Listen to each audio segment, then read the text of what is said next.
aplikasi TikTok sejauh yang saya pahami adalah aplikasi yang paling bikin kecanduan nomor satu untuk saat ini.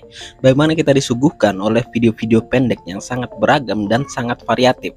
Hal ini sebenarnya berpotensi bisa membuat suatu kecenderungan yang negatif. Dengan banjirnya informasi yang kita dapatkan dari setiap geser video di TikTok, ini membuat beberapa orang sering menyimpulkan suatu hal hanya berdasarkan potongan atau video yang berdurasi pendek tersebut. Orang sudah terlalu malas untuk mencari informasi yang lebih banyak dan lebih dalam. Bukan hanya itu, waktu dari generasi muda yang seharusnya digunakan secara produktif habis hanya untuk digunakan menonton video-video unfaedah di TikTok. Ya, tapi kita tidak bisa menutup mata. Banyak juga konten-konten yang bermanfaat ada di TikTok. Belum lagi UMKM yang kreatif bisa memanfaatkan TikTok Shop. Konten-konten unfaedah pun bagi yang nonton bisa jadi ladang cuan bagi si pembuat video. Semakin banyak yang nonton videonya, walaupun isinya ampas, dia bisa mendapatkan endorsement dari berbagai brand. Tapi ternyata baru-baru ini ada lagi isu soal potensi negatif dari TikTok. Jadi apakah itu? Ayo kita bahas. Di tahun 2010 ketika saya ingin membeli baju, ya pilihan saya pasti akan ke pasar atau ke toko baju. Tapi kebiasaan ini berubah ketika adanya grup-grup jual beli yang ada di Facebook. Karena malas jalan, lebih baik ya beli lewat grup FB ini. Nah, ketika di tahun 2014 kebiasaan belanja ini lagi-lagi berubah karena sudah ada munculnya e-commerce seperti Tokopedia dan sejenisnya. Harga-harganya sangat murah dibandingkan harga di daerah saya. Ya, tentu saja karena saya bukan di daerah atau di Pulau Jawa, jadi harga-harganya sangat mahal. Tapi tentu saja masih terkendala di ongkir atau ongkos kirimnya itu masih relatif mahal. Tapi jika ambil lebih dari satu item, tentu saja hitung-hitungannya itu tetap untung atau tetap lebih murah ketimbang beli yang ada di daerah saya. Jadi kebiasaan belanjanya berubah. Jika hanya 1-2 yang akan kita beli, mending saya akan membeli di daerah saya. Tapi jika membeli lebih dari itu, saya akan memilih untuk berbelanja online melalui e-commerce seperti Tokopedia atau Shopee. Dan seiring berjalannya waktu, beberapa waktu terakhir nih saya baru tahu lagi ternyata ada lagi lah yang lebih murah dibandingkan belanja di Tokped atau di Shopee.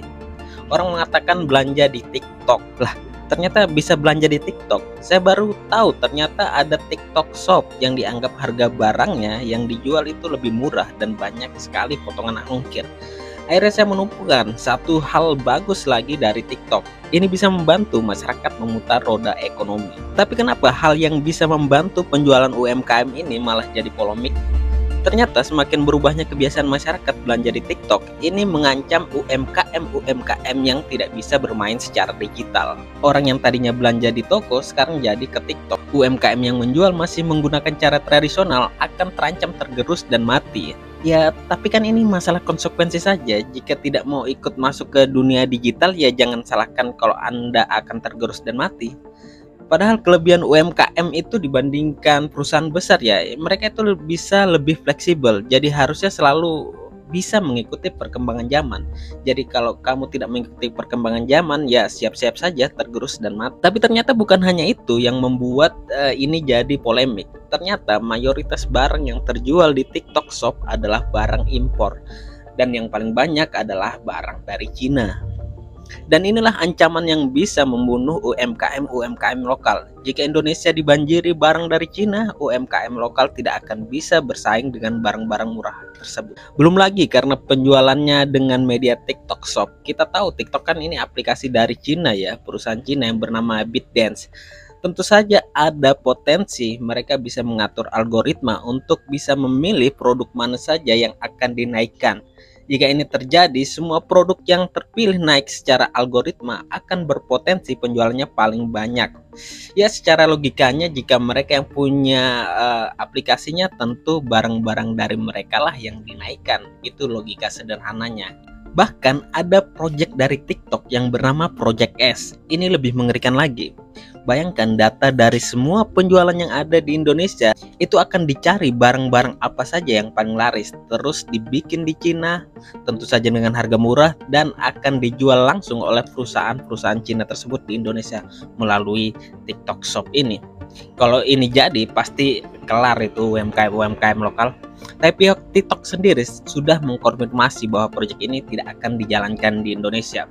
Tapi memangnya ada contohnya? Ada. Di Inggris proyek S ini dijalankan. Hasilnya sekitar 55% penjualan di Inggris, si ByteDance ini yang menguasai. Untungnya ekonomi di Inggris itu tidak terlalu bergantung dengan UMKM. Beda dengan di Indonesia yang UMKM-nya itu berkontribusi sebesar sekitar 60% dari PDB nasional. Jika UMKM-nya mati ya berpengaruh sekali di ekonomi Indonesia. Ya tidak hanya itu saja sih polemik dari TikTok ini, ada juga polemik soal regulasi. Katanya TikTok sebagai media sosial memang sudah terregulasi dengan benar. Tapi sebagai social commerce atau seperti TikTok Shop ini, belum ada regulasi yang jelas soal ini. Jadi ini seperti yang dikatakan Pak Ferry Irwandi, ini ranahnya masih abu-abu. Tapi saya belum baca lebih lanjut soal ini. Jadi dari polemik TikTok Shop ini saya selalu bertanya, kenapa ya Cina bisa membuat barang yang kualitasnya bisa dibilang bagus dan harganya itu sangat miring, sangat murah. Tentu saja UMKM kita tidak akan bisa bersaing dengan hal ini. Jika ini terus terjadi dan tidak bisa kita antisipasi, kita akan sangat bergantung sekali dengan mereka. Dan ini tidak terlalu berlebihan ya jika saya mengatakan ini adalah sebuah penjajahan masa kini. Dan akhirnya, ujung-ujungnya kita hanya bisa bereaksi tanpa pernah bisa mengantisipasi.